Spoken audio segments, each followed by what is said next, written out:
Обстановки в регионе на 12 ноября. Ольга Валерьевна, здравствуйте. О текущей эпидемиологической ситуации в нашей республике.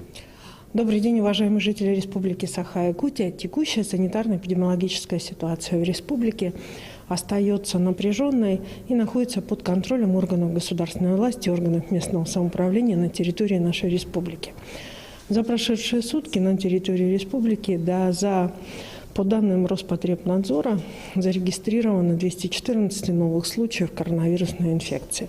При этом на город Якутск приходится 121 случай. Необходимо обратить внимание, что в основном все случаи, большинство случаев за последние сутки, начиная с понедельника, относятся прежде всего к семейным случаям и к семейным контактам. Вот здесь на это почему хочу обратить внимание, потому что сегодня, безусловно, самыми близкими для нас людьми являются те, кто находится рядом с нами. И, конечно же, наш уровень доверия к ним, он, в общем-то, какие-то определенные, связанные с общением с другими ограничения снимает.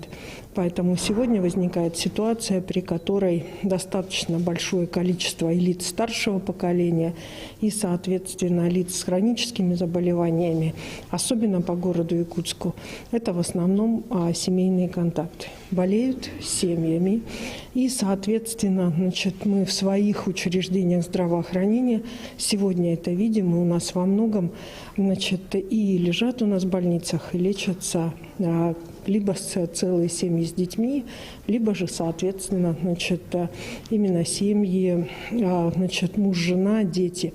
Поэтому еще раз хотим на это обратить ваше внимание.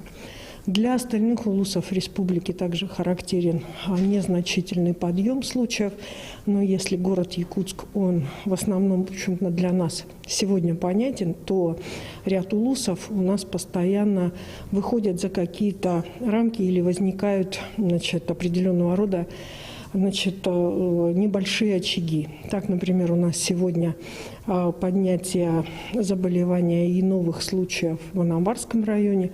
Это и Северный район. Конечно, все находится под контролем, но, тем не менее, ситуацию необходимо урегулировать, чтобы выяснить, что явилось причиной.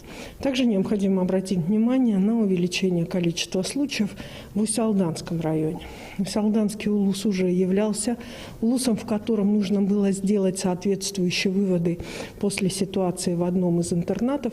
Ну и, соответственно, я думаю, что необходимо и сейчас Усть-Алданскому районному оперативному штабу более четко поработать по тем случаям, которые у них выявлены. Но, к сожалению, у нас люди и тяжелеют, и умирают, и за последние сутки зарегистрировано 3 летальных случая. Ну и, конечно же, наши медики делают все для того, чтобы как можно больше наших жителей республики выздоравливали. И поэтому, соответственно, количество выздоровевших у нас сегодня в наших больницах, оно превышает, подходит к 70% от всех находящихся в больницах. А так мы до сих пор достаточно большое количество людей лечим на разных стадиях и заболевания, и на разных этапах. За сутки в лабораториях республики проведено 6684 исследования на новую коронавирусную инфекцию.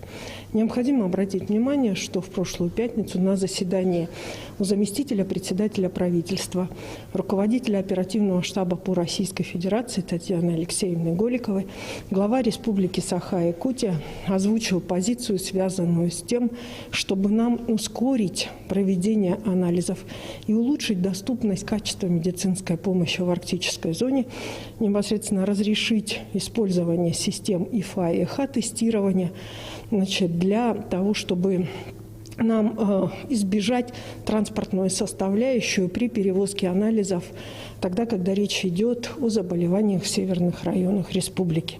Данное предложение было поддержано, и вот как раз на заседании Государственной Думы при отчете Татьяна Алексеевна Голикова обратила внимание депутатов Государственной Думы вчера, а также, как и все, кто слышал ее выступление, что сегодня это выход для арктической зоны Якутии. Я думаю, что если будет положительное решение Роспотребнадзора, такая практика будет применена и по всей Российской Федерации.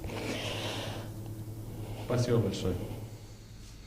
Это был брифинг регионального оперштаба по борьбе с коронавирусом, а мы переходим к другим новостям.